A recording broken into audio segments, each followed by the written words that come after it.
রহিম। আজ বাংলাদেশ জাতীয়তাবাদী দল বিএনপি ঢাকা মহানগর দক্ষিণ আয়োজিত আজকে যে 1 আগস্ট এই প্রোগ্রামটা আজকে বিএনপির না, এটা সারা বাংলাদেশের জনসাধারণ মানুষের প্রোগ্রাম। এটা 2 আগস্টের যেই আমাদের ভাইয়েরা শহীদ হয়েছে তাদের স্মরণে আজকে এই স্মরণ সভা আমরা ঢাকা মহানগর দক্ষিণ কদমতলী থানা 52 নং ওয়ার্ড বিএনপির রবিউল ইসলাম দীপু ভাই নেতৃত্বে 4 নং ইউনিট বিএনপি আজকে আমরা এই প্রোগ্রামে আসছি, প্রোগ্রাম সফল করছি এবং আমরা দেশবাসীর কাছে বলতে চাই বিগত দিনে যেই সমস্ত স্বৈরাচার সরকার ছিল তারা আপনারা দেখছেন 1971 সালে এই দেশের প্রত্যেকটা মানুষ যুদ্ধে ঝাঁপিয়ে পড়ে 1971 সালে এই দেশ স্বাধীন করেছে। তারা শুধু একটা দল একটা ব্যক্তির উপরে বড় নির্ভরশীল হয়ে এই দেশটারে একনায়কতন্ত্র করার চেষ্টা করেছে। আমরা চাই এই 2024 সালের 2 আগস্টের যেই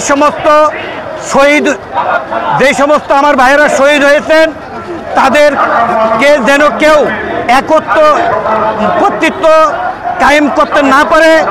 আমরা বলতে চাই যারা শহীদ হয়েছে এরা আমাদের সকলের ভাই, এটা আমাদের সকলের অবদান। এই শহীদের সাথে কেউ বিশ্বাসঘাতকতা করে আপনারা এই সরকার বা ক্ষমতা দীর্ঘায়িত করার চেষ্টা করবেন না। আমরা এই শহীদদের স্মরণ সভায় থেকে বলতে চাই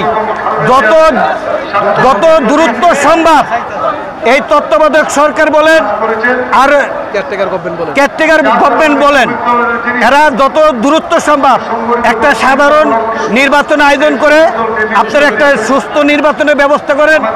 যারা এই দেশের মানুষ যাকে বিশ্বাস করবে ভালোবাসবে তাকেই এই দেশের মানুষ ভোট দিয়ে জয়যুক্ত করবে, তারাই আগামী দিনে সংসদে যাবে এবং এই শহীদদের প্রতি সম্মান রেখে এই দেশ পরিচালনা করবে।